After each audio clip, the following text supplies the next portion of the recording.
마치 시집간 딸이 오래 시집 생활하다가 꼭 친정에 온 같은 그런 기분입니다. 원래 이 며느리들은 시아버지 시어머니 앞에 행동이 참 조심스럽잖아요. 그러나 딸들은 뭐 친정 아버지 어머니니까 아무데나 누울 수 있고 뭐 친정 엄마가 밥 해주는 걸 꼬박꼬박 앉아서 먹을 수 있는 그런 딸이기 때문에 그렇게 할 수 있는 것처럼 대구 올 때마다 이렇게 반겨주셔서 감사합니다. 이번에 또 저희 아들 결혼식에도 여러분들이 또 이렇게 참석해 주시고 또 도와주신 거 감사합니다. 뭐 다들 바쁘신 일이 많으시기 때문에 못 오신 분도 계시겠지만 여러분들 마음은 제가 충분히 이해합니다. 이번에 또 저한테 귀한 시간을 주셔서 주일까지 같이 말씀을 나눌 수 있는 시간 감사합니다. 저는 이제 이 집회를 앞두고 생각을 많이 했습니다. 어떻게 이 시간을 주님이 허락하실까에 대해 생각을 많이 했는데 기도할수록 제 마음 생각되는 것은 마음을 편하게 하는 설교가 아니라 좀 마음이 불편한 말씀이 전해져야 되겠다. 이 말씀은 무슨 뜻이냐면 그냥 따뜻한 아랫목에 앉아서 그냥 따뜻한 커피 한 잔 마시면서 듣는 그런 말씀이 아니고 정말 내 영혼에 참 이게 부딪히고 내가 이렇게 살아서는 안 되겠다. 어떤 이런 자극이 되는 그런 시간이 되어야 되겠다 생각을 했습니다. 아마 여러분들은 미국의 월드 타워 센터 무너지는 거 다 보셨죠? 아마 저희가 호주 가고 그 다음 해니까 2001년도에 참 테러에 의해서 참 세계 무역의 상징이던 건물이 무너지는 거 보셨을 텐데 그때 이제 그 건물이 무너지면서 미국에서 제로 베이스라는 그런 말이 생겼습니다. 제로 베이스. 그러니까 이 밑바닥부터 시작한다. 그래서 제로 베이스라는 말이 생겼는데 이 제로 베이스라는 말을 이 순수한 한국말로 어떻게 표현할 것인가에 대해서 설문조사를 했습니다. 제로 베이스를 한국말로 뭐라고 번역할까? 그래서 1735명을 대상으로 투표를 했습니다. 투표를 했는데 그 중에 이제 4가지가 마지막까지 이제 경험을 벌인 겁니다. 첫 번째가 뭐냐면은 맨바닥이다. 제로 베이스를 맨바닥. 또 두 번째는 민바탕이다. 이렇게도 번역했고요. 세 번째는 빈 바탕이다.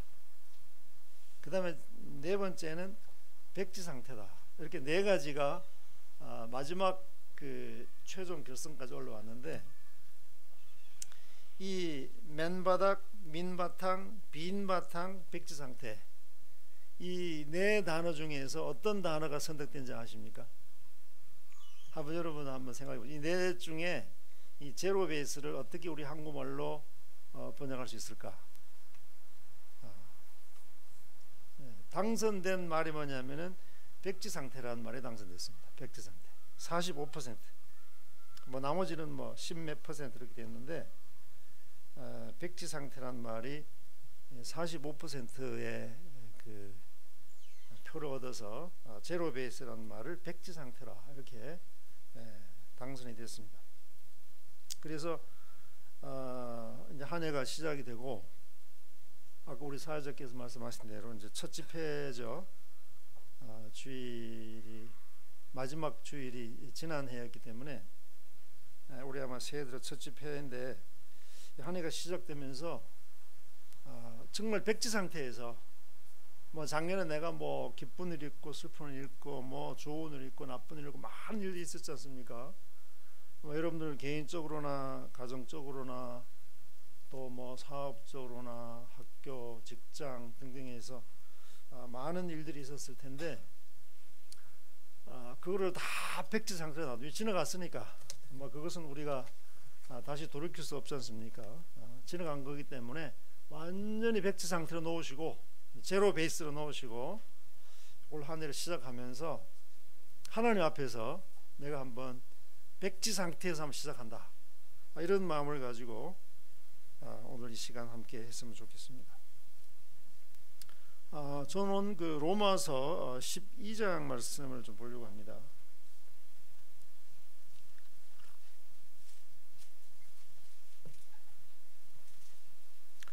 로마서 12장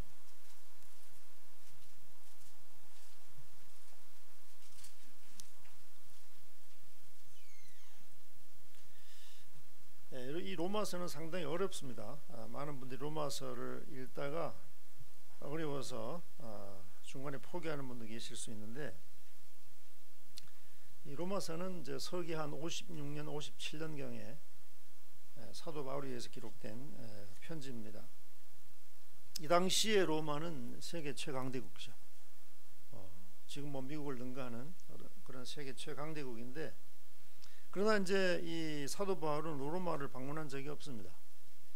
방문하진 않았지만 그 로마에 있는 성도들을 향해서 쓰신 편지가 이 로마서인데, 저는 오늘 12장 다 읽지는 않고요, 12장 1절만 읽도록 하겠습니다. 12장 1절. 그러므로 형제들아, 내가 하나님의 모든 자비하심으로 너희를 권하노니 너희 몸을 하나님이 기뻐하시는 거룩한 산 제물로 드리라. 이는 너희가 드릴 영적 예배니라. 상당히 거북스러운 말씀입니다. 이 로마서 12장은 그러므로라고 시작하고 있습니다. 그러므로. 성경을 읽다가 이 그러므로라는 말이 나오면 정신을 바짝 차려야 됩니다. 왜냐하면 이게 결론이거든요. 결론. 우리가 어떤 사람들과 얘기해서도 쭉 얘기하다가 그러므로 이게 나오면 이게 마지막 결론을 얘기하는 말씀이잖아요.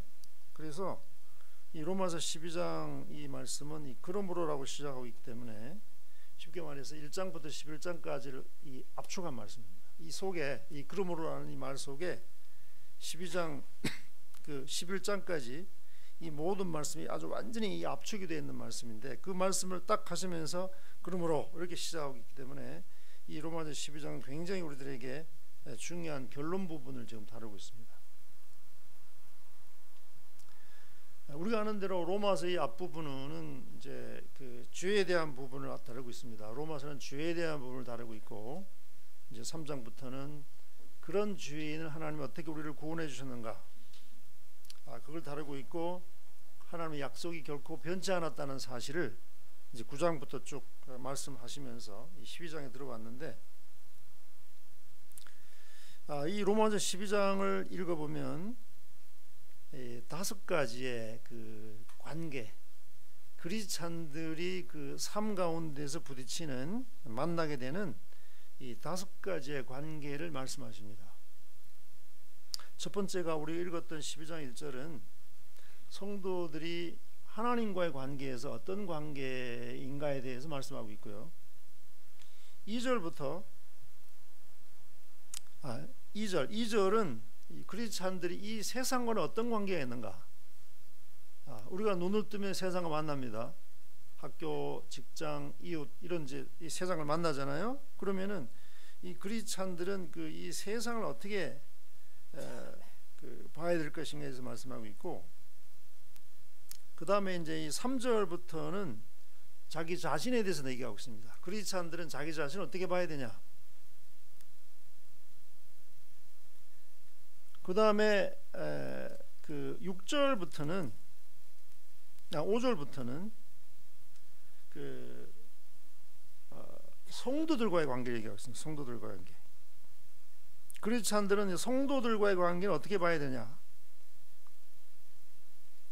그 다음에 마지막 그 14절부터는 우리가 만나는 세상 가운데 그 악한 세력들, 우리를 핍박하고 미워하는 이 악한 세력들에 대해서 우리가 어떤 관계를 가져야 되느냐. 이런 걸 말씀하고 있습니다. 그래서 12장은 하나님과의 관계, 세상과의 관계, 자기 자신과의 관계, 성도들과의 관계, 그 다음에 악한 세력들과의 관계, 이 5가지 관계를 말씀하십니다. 그렇기 때문에 어떻게 본다면 이 12장 이 속에는 신앙생활의 모든 것이 다 들어있다고 볼 수 있습니다. 우리 여기 모인 성도들 가운데 이 5가지에서 제외되는 분은 안 계시잖아요. 그죠? 이 5가지 속에 크리스찬들이 그 삶 가운데에서 접촉하는 이 관계들을 다 말씀하십니다. 이 5가지 관계에서 하나라도 문제가 생기면 우리 신앙에 문제가 생깁니다. 어떤 사람은 굉장히 하나님께 참 헌신적이고 잘하지만 세상에 대해서 정리가 안 된 분이 있을 수 있습니다. 또 어떤 사람은 그 하나님과의 관계나 이 세상과의 관계에서 잘 돼 있는데 자기 자신과의 관계에서 이게 뭔가 안 되는 사람이 있어요. 자기를 쉽게 말해서 좀 안 좋은 편입니다만은 자기를 지금 모르는 거죠. 지금 교회에 그런 분들이 계세요. 자기 주제 파악을 못하는 분이 계십니다. 다른 사람은 다 아니라고 얘기하는데 본인만 그렇다고 얘기하는 거죠. 이런 경우에 이 주제가 파악이 안 되는 경우 있죠. 성경 그걸 얘기하고 있습니다. 그 다음에 또 성도들과의 관계, 우리가 같이 믿는 이 믿음의 동반자들, 형제 자매들과의 관계에 대해서는 어떻게 해야 될 것인가에 대해서 말씀하고 있고요. 그 다음 마지막으로 이 우리를 핍박하는, 사실 우리가 이 민주 자유 세계에 살다 보면 이 신앙을 핍박하는 경우는 그렇게 많지는 않습니다. 우리가 뭐 성경 읽는다고 해서 밖에 나가서 전도한다고 해서 우리를 뭐 잡아가거나 또는 뭐 우리에게 어떤 그 어려움을 끼치는 그런 세계는 우리가 아니죠. 그러나 크게 작게 우리를 이게 그 어려움을 끼치는 사람들이 있어요. 이게 세상 사람들만 그런 게 아니고 성도들과의 관계에서도 어려움을 끼치는 사람들이 있습니다. 심지어는 부부간에도 그래요. 그래서 여기 그 14절부터 나오는 이 너희를 박해하는 자를 축복하라, 이 박해하는 자를 말씀하시는데, 이 박해하는 자가 꼭 그 믿지 않는 어떤 그런, 예를 들어서 뭐 로마, 이 당시 로마 같은 경우는 로마에 있는 크리스찬들 박해하는 어떤 정부라든지 황제 어떤 세력들, 이런 쪽으로 이제 의미를 1차적으로 얘기하겠지만, 우리가 오늘날 이 말씀 볼 때에는 이 박해하는 자는 우리 가족일 수도 있고요. 아마 지금도 우리 성도님들 같은 경우에 가족들로부터 이 신앙적인 박해를 받는 분들이 있을 겁니다. 그 박해를 무릅쓰고 이 교회에 나오는 분들이 계시잖아요. 또는 심지어는 또 같이 믿는 부부 사이라도 이런 문제가 생겨요. 다 신앙적으로 충만한 남편이고 아내인데도 불구하고 살다 보면 또 이런 이제 투닥거리잖아요. 이런 문제가 생깁니다. 그래서 그런 관계까지 얘기해서 이 5가지 관계를 말씀을 하고 있는데, 저는 처음에 이제 이 부분을 5가지를 다 좀 다루려고 했는데 모르겠습니다. 이게 저는 이제 성령께서 어떻게 하실지는 모르겠습니다. 중간에 더 필요한 말씀을 보여주시면 그걸 다루겠지만 현재는 이렇게 좀 생각하고 있는데, 일단 기도하면서 같이 좀 준비하도록 하겠습니다. 자, 그래서 오늘 12장 1절은 이 성도들의 그 삶 가운데에서 하나님과의 관계에 대한 뭘 얘기하고 계십니다. 하나님과의 관계. 우리 이제 성경을 아시는 분은 아시겠지만, 우리 성경 그 다윗 그 삶에 있어서 우리 다윗은 참 모든 이제 그 신앙이 하나의 기준이 되죠. 그래서 하나님께서 그 이스라엘 왕들을 평가하실 때 어떤 왕은 다윗의 길로 행했다, 또 어떤 왕은 다윗의 길로 행하지 않았다, 이렇게 해서 이 다윗이라는 이 사람이 그 당시에 왕들을 평가하는 기준이 되는데, 그러나 불행하게도 이 다윗은 이 가정 생활은 별로 그렇게 평안하지를 못했습니다. 여러분이 아시는 대로 이 다윗의 가정 생활을 들여다보면 참 그 곡절이 많아요. 자식들이 부모를 그 다윗을 죽이려고 하고, 또 다윗 있는 살아 있는 상태에서 반란을 일으켜 가지고 왕이 되려고 하고 뭐 이런 일들이 생기는데, 어쨌든 그 아들 가운데 이제 유명한 압살롬이라는 아들이 있습니다. 이 압살롬이 다윗이 굉장히 아끼던 아들입니다. 근데 그 압살롬이 이제 하여튼 문제가 생겨서 이제 다윗으로부터 미움을 당해서 쫓겨났습니다. 쫓겨난 상태에서 다시 이제 회복이 돼요. 와서 궁정에 들어오는데, 궁정에서 이제 살지만 이 압살롬은 다윗을 만날 기회가 없습니다. 정말 만나고 싶었지만 아버지 다윗과의 만날 기회가 허락이 안 돼요. 그러면서 이 압살롬 마음 가운데 이제 아버지에 대한 이 괘씸한 마음이 생겨서 이게 나중에 이제 반란을 일으키는 그런 계기가 됐는데, 제가 왜 이 말씀을 드리냐면, 왕궁에 살면서 왕을 만나지 못한다는 것은 불행입니다. 한번 생각해 보십시오. 우리가 보통 나 청와대 갔다 왔다 그러면은 그 의미하는 바가 있잖아요, 그죠? 청와대 그것은 뭐 잔디밭이나 그냥 밟고 청와대 그냥 뭐 출입문 앞에 왔다 갔다 한 걸 가지고 청와대 갔던 말 하지 않죠. 우리가 적어도 나 오늘 청와대 갔다 왔어라는 그 말은 대통령을 만나고 왔다는 얘기잖아요. 그런데 이제 성도들의 삶 가운데에서 이렇게 교회 출석 잘하고 성경 공부 열심히 하고 예배 잘 드리고 하면서도 정작 이 하나님과의 관계가 제로 되지 않을 수도 있다 이 말이죠. 이건 참 불행 중에 큰 불행인데, 오늘 이 12장 1절이 저는 여러분들이 마음 가운데 좀 쇼크가 됐으면 좋겠습니다. 쇼크가 되고 좀 자극제가 됐으면 좋겠고, 올 한 해 이 하나님과의 관계를 다시 한번 점검하는, 아까 처음에 말씀드린 대로 이 백지 상태에서 나와 하나님과의 관계는 지금 어떤 상태냐, 이게 그 행동을 보면 굉장히 가깝고 친근하고 아주 가까운 그런 사이 같은데, 정작 압살롬처럼 왕궁에 살면서도 다윗 왕을 못 만나는 이런 비극적인 이 모습이 될 수도 있겠다. 그래서 이 12장 1절을 통해서 우리 스스로와 하나님과의 관계를 다시 한번 점검할 수 있는 그런 시간이 되면 좋겠습니다. 자, 우리가 이제 구원을 받았습니다. 구원을 받고 신앙생활을 시작합니다. 마음속에 기쁨도 생기고 또 성경 읽는 것도 즐거워지고 또 기도도 참 새롭고 찬송도 즐거워지고, 그래서 이제 이런 이제 처음에 구원받고 나서 이렇게 충만한 상태가 계속되면 얼마나 좋겠습니까? 이런 상태가 계속되면은 아주 바람직한데, 신앙생활이 시작되다 보면 이제 갈등이 시작됩니다. 어떤 갈등인가요? 나의 미래는 어떻게 되지? 자, 나이는 돼 가는데 이 결혼 상대자는 안 생기고, 내 진로 문제도 불투명해지고, 뭐 또 가정적으로 이렇게 어려운 문제들이 생기고, 하나님만 믿으면 정말 평탄하고 다 잘 될 줄 알았는데 살다 보니까 그런 문제들이 자꾸 생기잖아요. 자꾸 생기다 보니까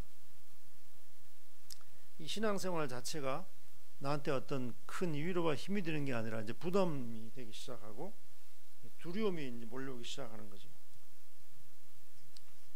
그래서 이 하나님을 알고 사랑하면은 모든 것이 잘 될 줄 알았는데, 이 살다 보면은 어떤 다른 사람은 참 승승장구하고 잘 되는 것 같은데 유독 나만 그 축복에서 제외된 것 같은 이런 상황들을 우리가 만날 수가 있습니다.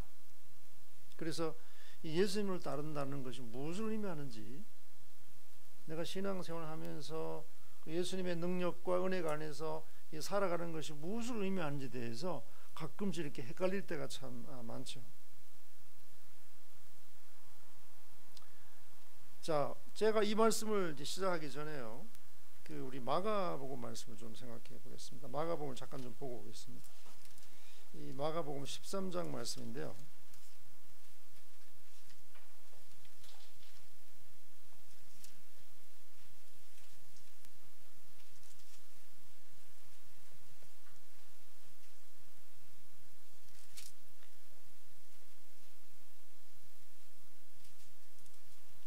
죄송합니다. 마태복음입니다. 제가 말씀 잘못했어요. 마태복음 13장입니다. 마태복음 13장 이 44절과 45, 46절 말씀입니다.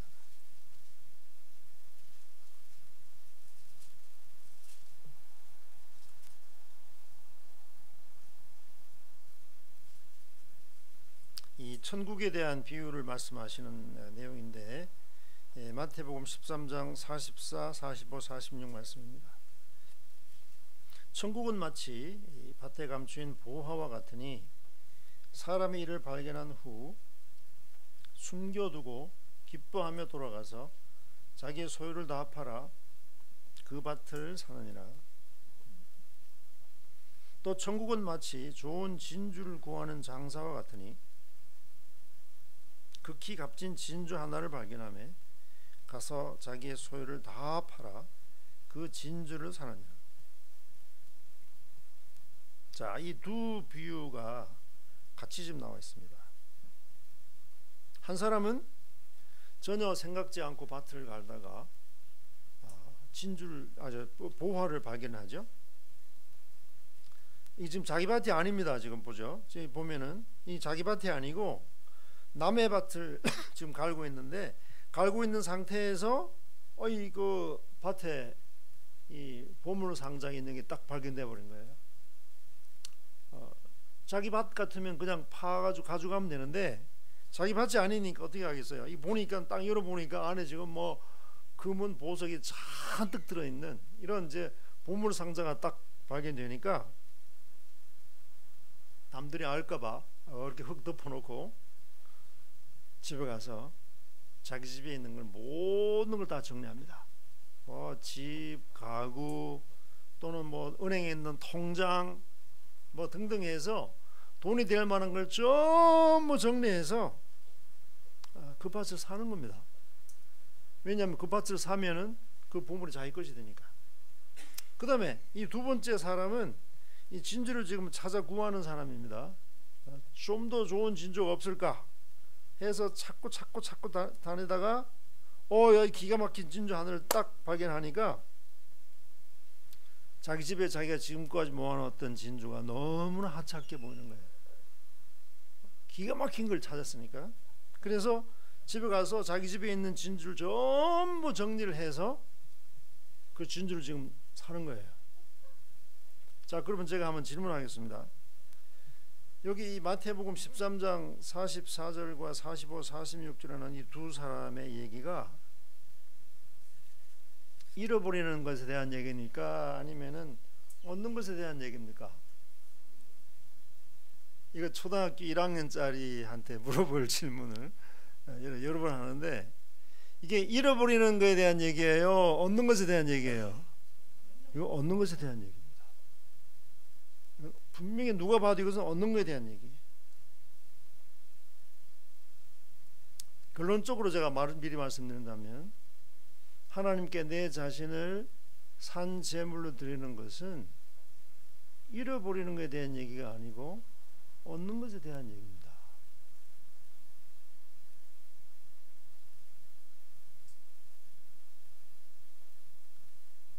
이 천국에 대한 이 비유를 우리가 지금 읽었습니다마는, 우리가 정말 장차 갈, 또 이미 마음속에 이루어진 이 천국은 여기 이 말씀 그대로 내가 있는 모든 걸 다 팔아도 결코 아깝지 않은 그런 것이라고 말씀하고 있죠. 그래서 이 두 비유의 공통점이 있습니다. 공통점이 뭐냐면, 이 아주 대단한 보화를 이 두 사람이 발견했다는 거예요. 이거는 이제 예를 들어서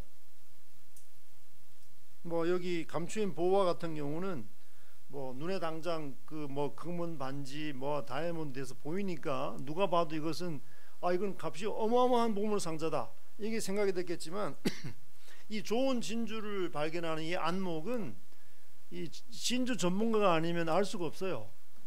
이 진주가 정말 이 값이 나가는 건지 아니면 허접한 건지, 이거는 이 진주의 전문가가 아니면은 발견할 수가 없는 건데, 이 진주 장사는 그걸 봤잖아요. 왜냐하면 그 사람은 진주를 취급하는 사람이니까. 딱 보는 순간에 이건 진짜 물건이다. 이거는 내가 지금 가진 것과는 비교할 수 없는 거다. 이 발견을 하고 즉시 어떤 행동을 취했냐면은 집에 가서 정리를 해버리는 거죠. 자기 가진 것들을. 그래서 이 두 비유의 공통점은 뭐냐면은 아주 기가 막힌 보화를 발견했다는 사실이고, 이 첫 번째 공통점입니다. 두 번째는 뭐냐면 그 보화를 딱 발견한 즉시로 그것을 얻어야겠다고 하는 이 열망이 생긴 거예요. 이 보물이 발견됐네. 있구나. 그리고 와서 그냥 간 게 아니고 진주를 딱 발견하면서 야, 이 기가 막힌 진주가 저 집에 있네.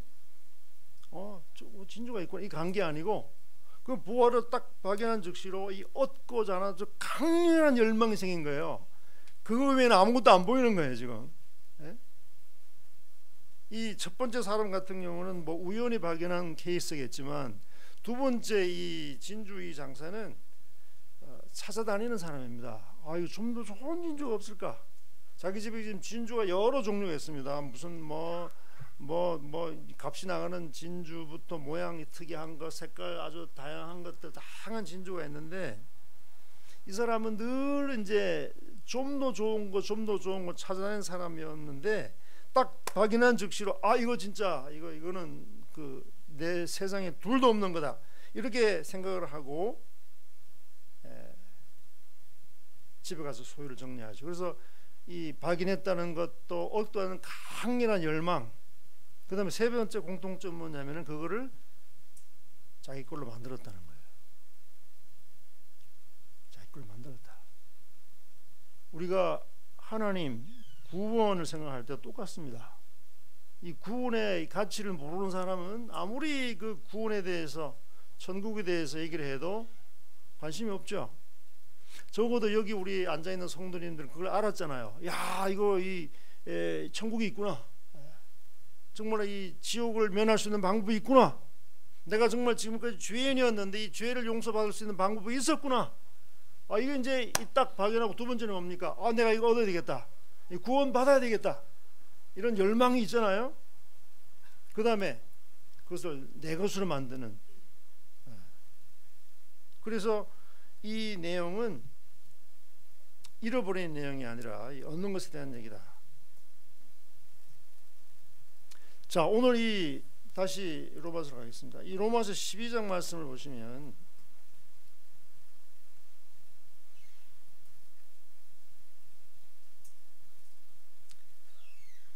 자, 그러므로 형제들아, 내가 하나님의 모든 자비하심으로 너희를 권하노니 너희 몸을 하나님이 기뻐하시는 거룩한 산 제물로 드리라. 이는 너희가 드릴 영적 예배니라. 이 지구상에 있는 모든 제사는 다 죽은 걸로 드립니다. 죽은 걸로. 우리 형제들 같은 경우에 예수님 뵙기 전에 이렇게 제사 드려본 분들 있잖아요. 저도 제가 이제 22살 때 예수님 믿었기 때문에, 그 전에는 저희 아버지가 이제 그 제사를 드리면 뭐 아들들은 다 아버지 따라 제사 드려야 되잖아요. 뭐 돌아가신 할머니 할아버지 제사, 이 제사날 되면 뭐 싫든 좋든 제사를 드렸는데, 거기 올라오는 제물들이 다양하잖아요. 뭐 그 소고기도 있고 무슨 뭐 또 명태 등등 해서 이제 제물이 올라오잖아요. 제물이 그 상 위에 제물을 들어보면 전부 죽은 겁니다. 그죠? 명태, 살아 벌떡벌떡 뛰는 명태를 그 제사상에 놓는 경우는 없잖아요. 또 뭐 소 그냥 살아있는 소를 이렇게 드리는 경우는 없지 않습니까? 다 지금 이 죽은 상태에서 고기를 드리는 제사예요. 그런데 이 12장 1절은 특이하게도 살아있는 제물로 드리라고 얘기합니다. 살아있는 제물로. 그럼 무슨 일이 생길까요? 소 한 마리 제사상에 살아있는 상태 올려놓으면 소가 가만히 있습니까? 뭐 펄떡펄떡 뛰고 다시 기어 나가려고 하죠. 명태나 무슨 생선 한 마리를 살아있는 상태에 놔두면 가만히 있습니까? 막 펄떡펄떡 뛰면서 뭐 뛰쳐나가려고 그러죠. 이게 사실은 어떻게 보면은 이게 말이 안 되는 거예요. 이게 어떻게 재물을 살아난 상태로 드리냐는 게 이게 말이 안 되는 겁니다. 이게. 그러나 하나님께서는 우리 그리스도를 향해서 우리 몸을 거룩한 산 제물로 드리라고 지금 말씀하십니다. 이게 무슨 뜻이냐면 일회용으로 끝나는 게 아니고 이건 반복되는 제사를 의미합니다. 다시 말해서 한 번 제사 드렸다고 해서 끝나는 게 아니고 계속적으로 아침에 눈 뜰 때마다 내가 계속적으로 나 자신을 그 제단 위로 올려놓아야 되는 그런 것을 말씀하십니다. 되게 이 말씀을 할 때 보면 사람들이 오해를 해요. 왜냐하면 이거는 특별한 사람들에게만 통하는 거다. 무슨 뭐 선교사나 또는 뭐 어떤 목회자나 어떤 이 특별한 이 사명을 가진 사람만이 할 수 있는 거지, 그냥 그저 평범한 우리 그리스도인들에게는 별로 이게 해당이 안 된다고 생각하기 쉬워요. 그리고 또 사람들이 어떤 하나님 앞에 이 전적으로 이렇게 헌신한다고 생각할 때 이것을 자꾸 희생하거나 포기해야 되는 걸 자꾸 생각한다 이 말이에요. 아까 제가 말씀드렸죠. 이 값진 부활을 발견한 사람이나 진주를 발견하고 자기 모든 소유를 다 팔아서 그 진주를 산 사람의 이야기는 잃어버리는 것에 대한 얘기가 아니라 얻는 것에 대한 얘기다. 그렇다면은 여기 하나님 앞에 이 말씀 우리가 받을 때 너의 몸을 하나님이 기뻐하시는 거룩한 산 제물로 드리라고 하는 이 말씀은 희생이나 포기나 잃어버림에 대한 얘기가 아니고 얻는 것에 대한 얘기다 라는 사실입니다. 만약 이것을 잃어버리는 쪽에다 초점을 두게 되면은 우리는 하나님을 잘못 이해하고 있는 거예요. 내가 하나님께 나 자신을 드리면 하나님 나를 이상한 곳으로 보내실까 봐, 나를 전적으로 하나님께 100% 헌신하면은 되도 않는 희한한 사람을 보내놓고 네 짝이다 에? 이럴까 봐. 그러니까 네 참아 못하는 거예요. 에? 우리 여기 청년 미혼 남녀 우리 형제자매들, 하나님 정말 하나님 주시는 사람은 제가 좋습니다, 누구라도 하겠으면 해놓거나 한편으로는 또 이상한 사람 주시면 어떻게 하지? 그럴 수 있단 말이에요. 저도 그랬고 옛날에 하나님 정말 제가 선택한 사람보다도 하나님이 선택한 사람이 최고니까 하나님이 정말 주시는 사람이면 제가 어떤 사람인지 받겠습니다 이렇게 해놓고 뒤편으로는 또 희한한 사람 앞에 보내놓고 야 강일아 이 네 짝이야 그러실까봐 이게 기도하면서도 뒤편은 또 불안하고 기도하면서도 또 불안하고. 여기 웃고 있는 분들은 다 아무 경험이 있는 분들 같아요.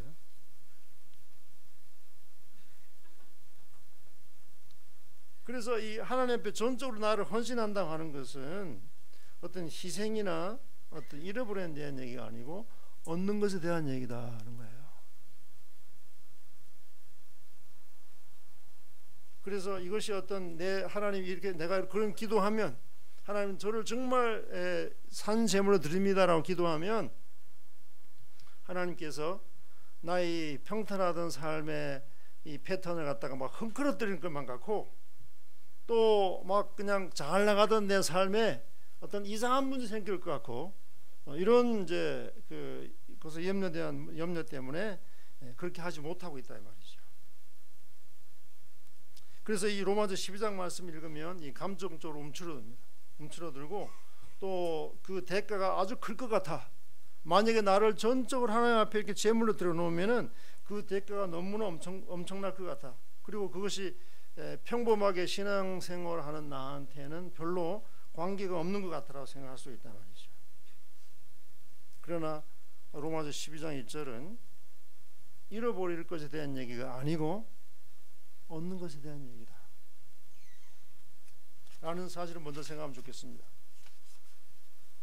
자, 이 하나님께 대한 이 잘못된 시각의 면에서 좀 생각해 본다면 이 헌신에 대한 문제를 생각할 때 아까 말씀드린 대로 내가 만약 하나님께 전적으로 나를 드리면 나한테 있는 모든 즐거움을 다 가져가실 것 같고, 내 삶에서 더 이상 좋은 것을 누리지 못하게 될 것 같고, 또 고생스러울 것 같고, 막 수고스러울 것 같고, 어려움만 생길 것 같은 이런 염려들이 생깁니다.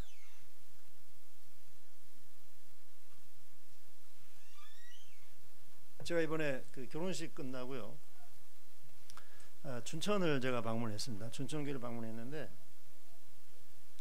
이 춘천교회는 이제 제가 20대를 보낸 교회입니다. 굉장히 저한테는 애틋해요.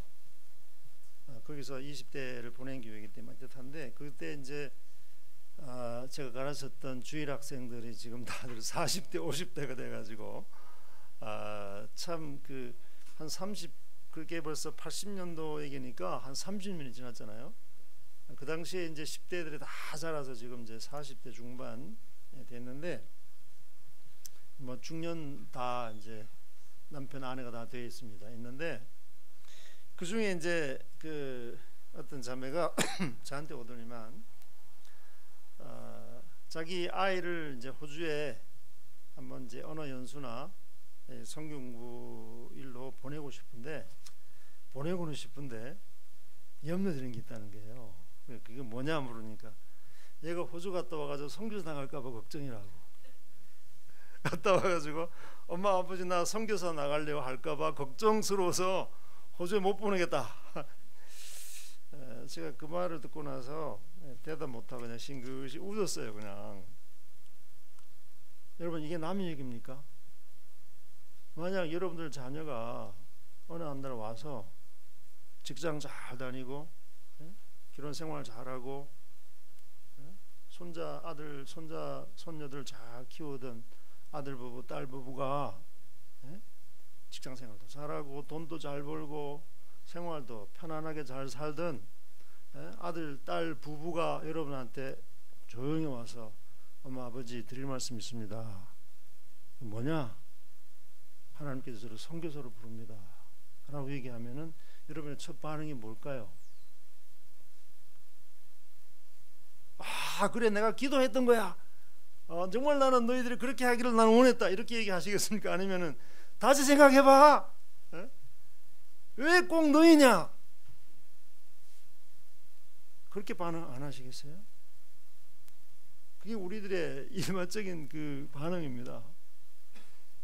그래서 하나님께 전적으로 헌신하면 고생스럽고 수고스럽고 막 어려움 서로 들어갔고, 또 한편으로 하나님의 참 모len정 것 같고, 하나님이 아주 인색하신 분 것 같고, 또 하나님이 내가 생각하는 행복의 기준과는 거리가 먼 내 삶 가운데서 모든 즐거움을 뺏어버릴 것 같은 그런 하나님을 우리가 생각하고 있다는 사실입니다.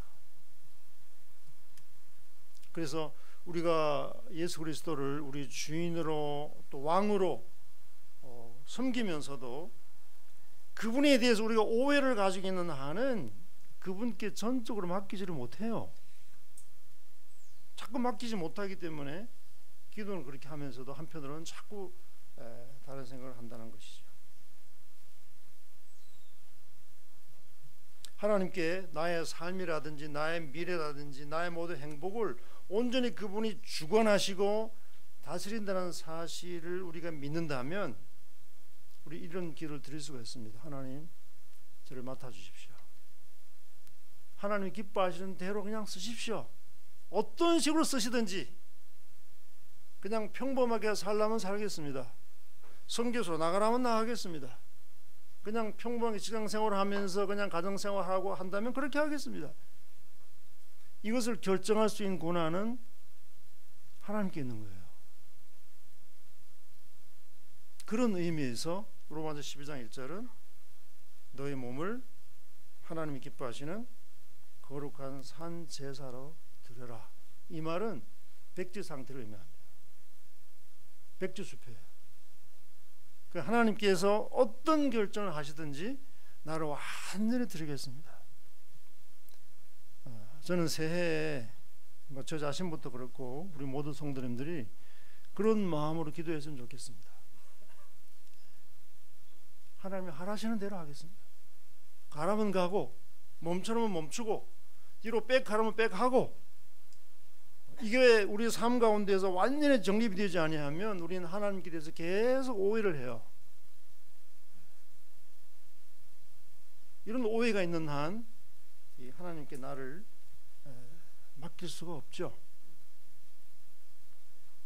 우리 로마서 이 8장 32절 이렇게 말씀하십니다. 자기 아들을 아끼지 아니하시고 우리 모든 사람을 위해서 내주신 이가 그 아들과 함께 모든 것을 우리에게 주시지 않겠느냐. 아들까지 주셨다면 그 다른 것들은 전혀 문제가 되지 않는다 이 말이잖아요. 그분이 바로 하나님이십니다.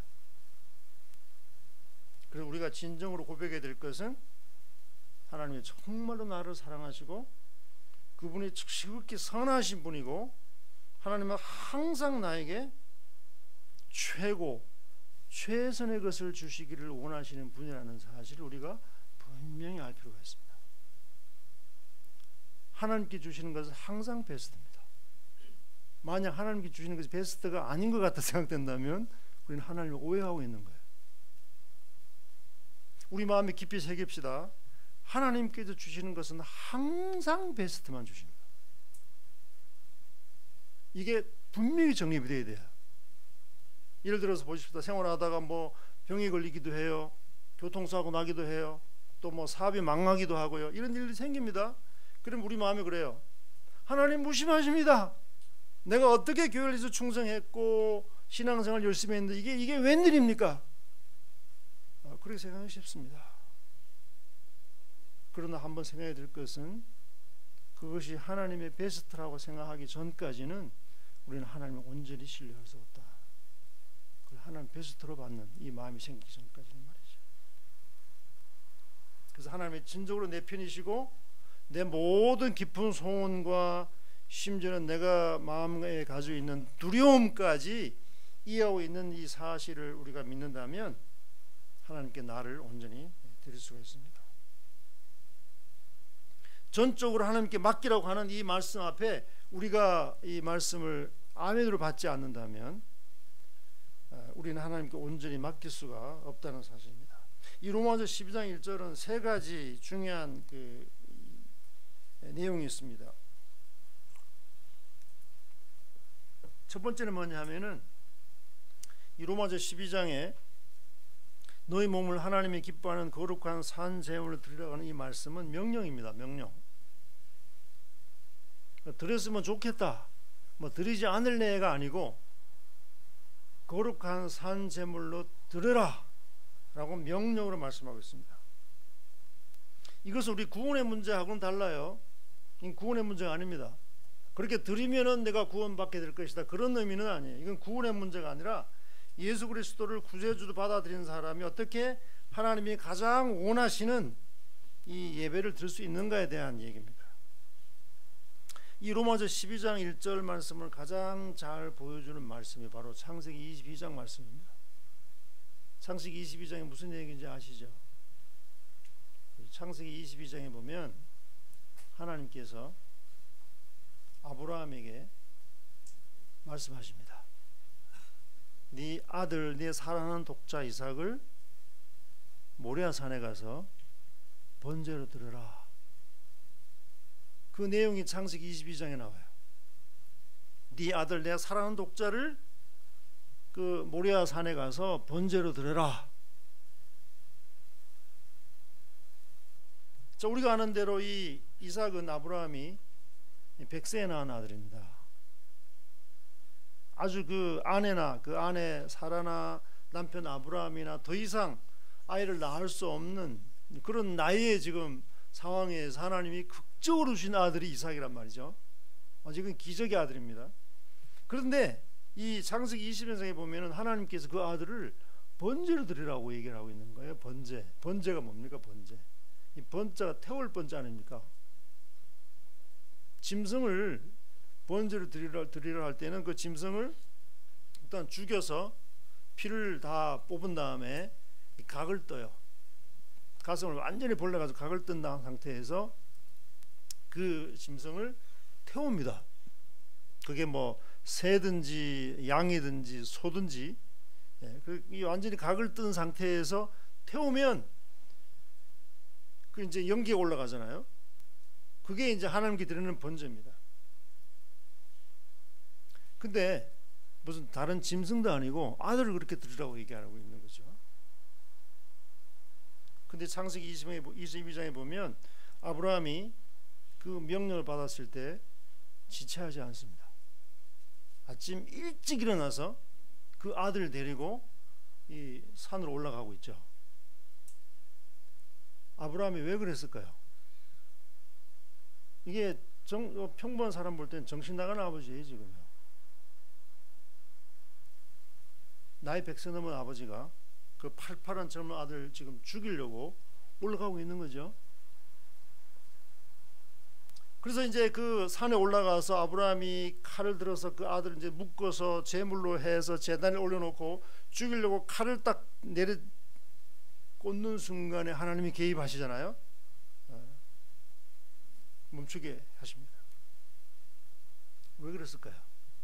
왜 하나님은 아브라함에게 그 100세에 낳은 아들을 제물로 드리라고 말씀하셨을까요? 이삭은 아브라함에게 우상이었습니다. 우상이었어요. 겉으로는 아니라고 얘기하지만 아브라함 삶 가운데에서 이삭은 우상입니다. 하나님은 내가 다른 건 다 드릴 수 있지만 이 아들만큼은 안 돼요. 내가 뭐 집 드리라면 집 드리겠고, 뭐 재산 드리라면 재산 드리겠고, 차라리 내 몸을 드리라면 내가 드리겠지만 이 아들만큼은 안 됩니다.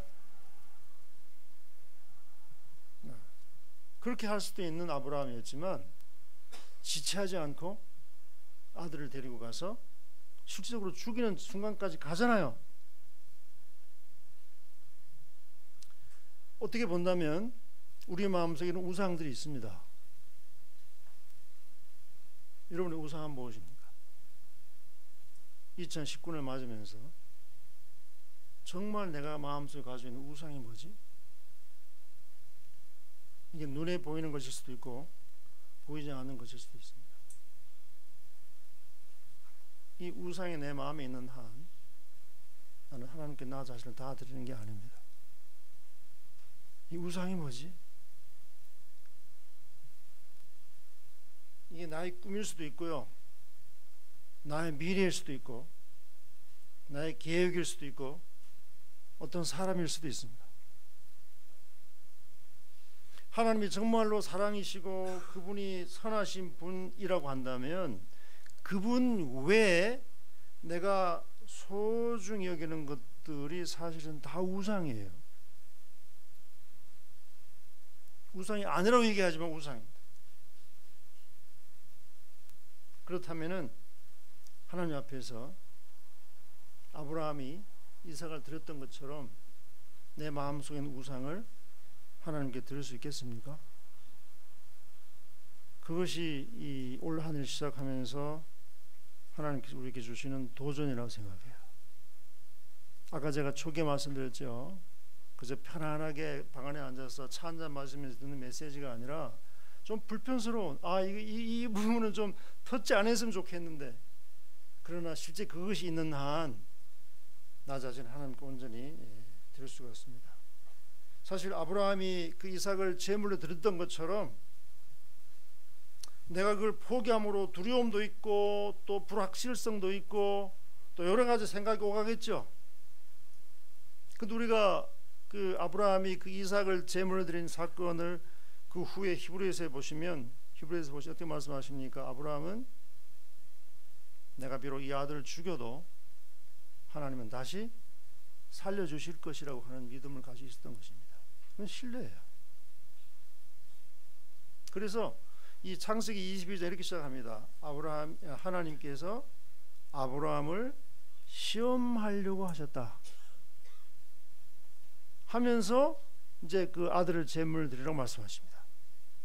하나님이 아브라함을 시험하려 하사, 거기 시험이란 말이 영어로 테스트입니다. 테스트예요. 하나님께서 사람을 테스트하십니다.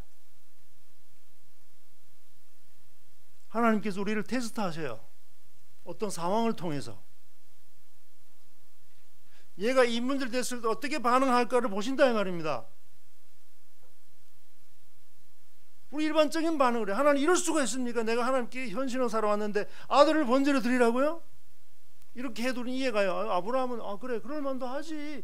100세가 넘는 상태에서 안 낳은 아들인데 번제로 드리라는 하나님이 잘못됐잖아. 그 번제는 이방 사람들이 드리는 제사란 말입니다. 사람을 번제로 드리는 것은 이방 사람들이, 하나님 믿지 않는 사람들이 드리는 제사법이에요. 근데 하나님이 그걸 요구하신단 말이죠. 이게 논리적으로 보면 이게 안 맞아요. 대들 수도 있습니다. 아니 하나님, 사람을 제물로 드린다고요?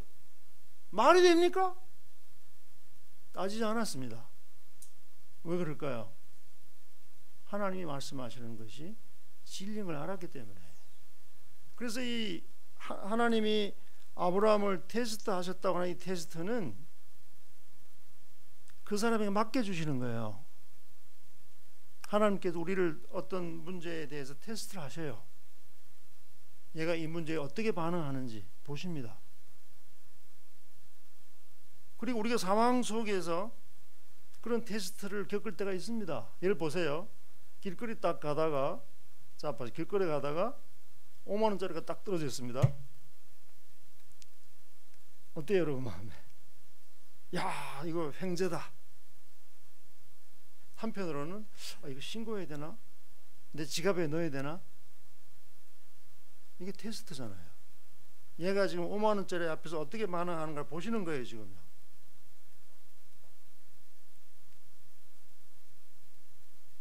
지갑에 넣을 수도 있고 뭐 경찰서 가서 맡길 수도 있습니다. 그러니까 그런 상황 속에서 하나님이 내 상황을 테스트를 하시는 거지. 얘가 어떻게 물질에 대해서 어떻게 반응을 하시는지. 근데 그 테스트는 그 사람에게 맡겨주십니다. 대학생들한테 초등학교 문제 내지 않아요. 초등학생한테 고등학교 문제 내지 않습니다. 하나님. 그 사람의 신앙 성장과 영적 상태에 맞게 테스트를 주세요.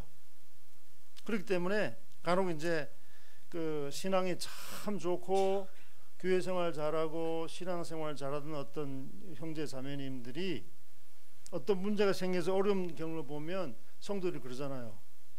저 집은 저렇게 하나님 잘 믿는 집인데 왜 저런 문제가 생길까? 그게 이제 자칫하면은 이게 어떤 시험 들 수 있어요. 저렇게 신앙 좋은 사람이 왜 저런 문제가 생기지? 그러나 우리가 한편 봐야 될 것이 그 사람에게는 가장 적당한 하나님의 테스트다 라고 우리가 생각할 수 있는 거죠. 그래서 이 값진 보물을 얻기 위해서 자신이 가진 것을 모든 것을 처분한 것처럼 하나님 앞에서 이 산 제물에 대해서 우리에게 말씀하시는 겁니다. 두 번째는 이 로마서 12장 1절 우리에게 어떤 동기에 대한 얘기를 하죠. 동기. 어떤 동기입니까? 바로 하나님의 모든 자비하심입니다. 쉽게 말해서 로마서 1장부터 11장까지는 하나님의 자비하심에 대한 총집합입니다. 하나님은 자비로우신 분이다. 하나님은 자비로우신 분이다. 로마서 1장부터 11장까지 반복되는 그 모든 내용이 하나님의 자비로우심에 대한 설명입니다. 하나님이 이렇게 자비로우신 분이다. 우리 죄를 용서해 주시고 하나님의 자녀가 되고 또 천국에서 영원히 살 수 있는 어떤 이런 특권들, 또 이런 모든 것들을 통해서 하나님이 지극히 자비로운 분이라는 사실을 말씀하신 다음에, 그러므로 네 자신을 하나님께 산제물로 드려라. 아무 밑도 끝도 없이 이 산제물부터 얘기하신다면은 우리가 동의할 수 없습니다. 그러나 앞부분은 지금 다 말씀하신 상태에서 그렇게 말씀하고 있다는 사실입니다. 그 다음에 이 세 번째는 이 산제물을 드리라고 하는 거예요. 이유입니다. 왜 이것을 산제물을 드리라고 하는가? 이유는 뭐냐면 바로 그것이 우리가 드려야 될 진정한 영적 예배이기 때문에 그렇다 이 말이죠. 영적 예배. 하나님이 정말 원하시는 것은 단순히 우리가 교회에 출석하고 뭐 헌금 드리고 성경 공부 참석하는 것만이 아니다라는 것이죠. 하나님이 진정으로 원하시는 것은 바로 우리 자신입니다. 우리 자신의 몸입니다.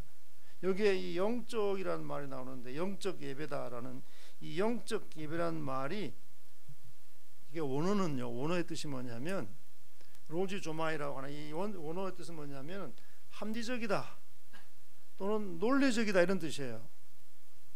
이 로지 조마이 로직이라고 하는 영어 단어가 나왔는데 이 로지 조마이는 뭐 영적으로라는 말도 되고 또는 이게 합리적이다 또는 논리적이다 그런 뜻이에요. 그렇기 때문에 여기 12장 1절에 이는 너희가 드릴 영적 예배니라는 이 말을 다른 말로 표현하면은 이 너희가 드릴 아주 합리적인 예배고 논리적으로 맞는 거다 라는 뜻입니다.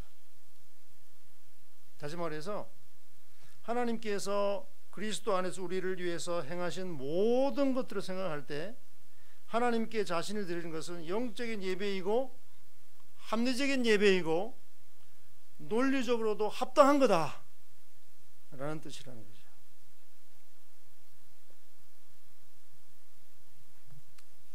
어떤 동물원에서 말이죠. 동물원에서 그 고아원을 방문을 하는데 회의를 했습니다. 그래서 암소하고 암탉하고 돼지가 이제 야 우리 저 고아원 방문 좀 하자.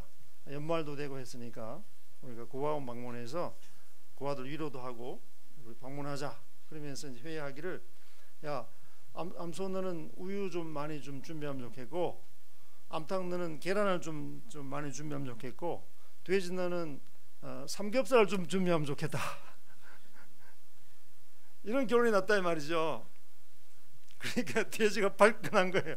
야, 소 너는 말이야 우유는 그 맨날 나오는 거 아니냐 그거. 닭 계란은 그 너는 뭐 마음만 먹으면 뭐든지 생선하는 거 아니냐. 그래서 나보고 삼겹살을 가져가라고? 나를 죽으라는 거야? 이런 이제 재미있는 얘기가 있는데 이게 헌신에 대한 얘기입니다. 우리는 우유 조금 계란 조금 할 수 있어요. 이것도 헌신입니다. 이건 대단한 헌신이에요. 우유 드리는 게 헌신입니다. 계란 드리는 것도 헌신이에요. 그러나 돼지가 삼겹살 드리는 것은 이건 완전한 헌신입니다. 죽어야 되는 거예요. 돼지에게 삼겹살은 죽어야만 나오는 거다 이 말이죠. 이것이 우리의 신앙생활에 있어서 그럼 나는 어떻게 헌신해 왔을까 한번 생각해 볼 수 있는 기회가 됩니다. 이 시간 제가 마무리하면서 거듭 제가 생각되는 것은 내 삶 가운데에서 정말 내가 포기해서는 안 된, 포기하고 싶지 않은 이삭은 누굴까? 내 우상은 뭐지? 또는 이삭이 될 수 있는 가능성이 있는 것은 뭘까?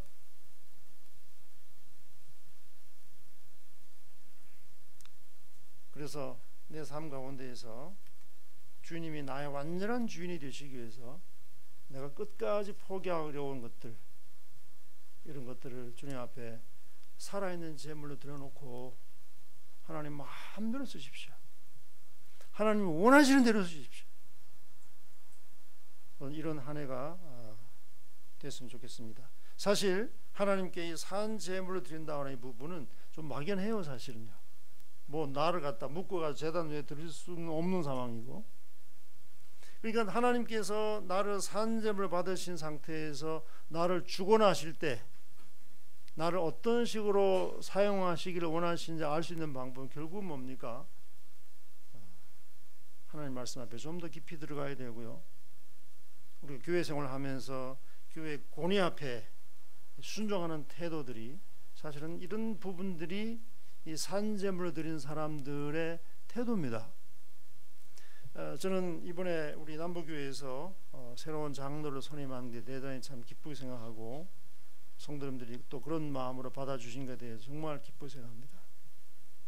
하나님은 산제물을 드리는 이런 삶에 있어서 눈에 보이는 실제적인 행동은 교회에 세우신 권위 앞에 절대 복종하는 태도를 가지시길 바랍니다. 장로들이 완전하지가 않아요. 장로들도 실수도 할 수도 있고 때로는 잘못할 수도 있습니다. 그러나 우리가 장로들, 우리 성경 말씀에 젊은 자들아 이와 같이 장로들에게 순복하고 하나님의 때까지 자신을 낮추라고 하신 이 부분의 말씀 생각할 때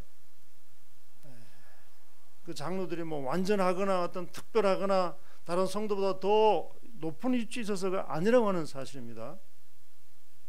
하나님이 세우신 분들이기 때문에 저는 그래서 오늘 한 해 여러분들이 이 하나님의 전적으로 나를 드린 상태에서 눈에 보이는 우리 행동의 변화는 교회 장로들에 의해서 정말 기도하셔야 됩니다. 이 장로들이 바른 결정을 할 수 있도록, 바른 생각을 할 수 있도록, 사실 교회 장로를 정말 장로답게 만드는 것은 성도님들입니다.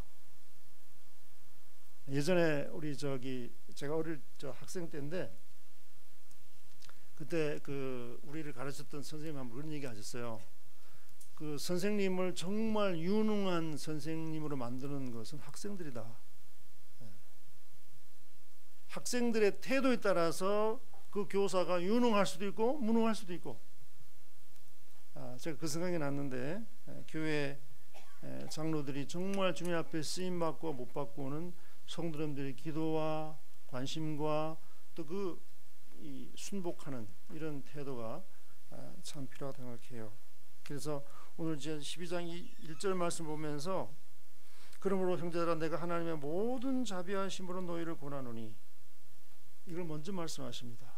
하나님은 모든 부분에서 자비하십니다. 그렇다면, 그렇게 말씀하신다면 우리 몸을 하나님께 기뻐하시는 산제물로 드릴 수가 있는 것입니다. 그분이 자비로우시니까, 다 아시니까, 그분이 우리를 적재적소에 배치시키실 것을 아시니까. 그래서 교회 생활하면서 이런 하나님의 어떤 이 자비하심 앞에서 우리가 삶 가운데 구체적으로 이렇게 행동해야 될 부분들은 교회 앞에 세우신 이 장로들 앞에서 순복하는 마음으로, 이것이 하나님께 나를 드린 성도들의 태도로 생각합니다. 그래서 올 한 해도 이 남보교회가 정말 하나님 앞에 쓰임 받고 모든 성도님들이 활기찬 어떤 신앙생활로 들어지기를 원합니다. 마지막으로 우리 시편 84편을 제가 읽고 마치겠습니다.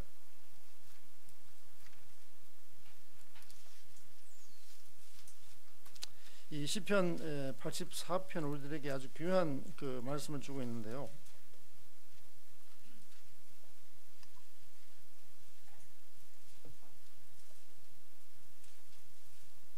시편 84편 우리 11절과 12절 말씀을 같이 한번 읽겠습니다. 시편 84편 11절 12절 같이 읽습니다. 시작. 여호와 하나님은 해요 방패이시라. 여호와께서 은혜와 용화를 주시며 정직하게 행하는 자에게 좋은 것을 아끼지 아니하실 것임이니이다. 만군의 여호와여 주께 의지하는 자는 복이 있나이다. 여호와 하나님은 해요 방패시다. 그분은 은혜와 영화를 주시고 정직하게 행하는 자에게 좋은 것을 아끼지 아니하시는 분이시다. 만군의 여호와여 주께 의지하는 자는 복이 있나이다. 여기서 이 하나님이란 단어는 이 아도나이라는 말은 이 창조와 공급의 하나님이라는 뜻입니다. 아도나이, 이 하나님을 부르는 호칭이 많아요. 여호와도 하나님을 호칭하는 말이고 아도나이라든지 이런 말들이 몇 번 있는데, 여기 하나님은 아도나이라는 뜻인데 이것은 창조와 공급의 하나님이다. 하나님께서는 모든 지혜와 능력 가지고 계시고 온 우주를 창조하실 뿐만 아니라 그것을 보존하시는 분이시다.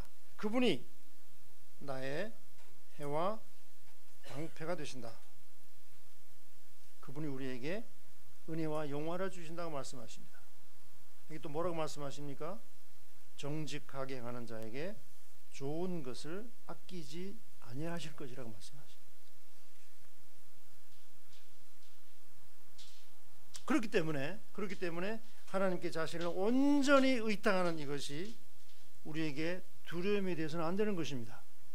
나를 산재물로 드린다고 했을 때 이게 두려움이나 어떤 희생한다 생각하거나 이게 뭔가 좀 어떤 무슨 큰 손해가 있을 것이라고 생각하는 것이 아니라 하나님이 그렇게 해고 방패시고 은혜와 영화를 주시고 정직하게 행하는 자에게 모든 좋은 것을 아끼지 않는 분이라고 한다면 나 자신을 그분께 의탁하는 이것이 두려움일 수는 없는 것입니다.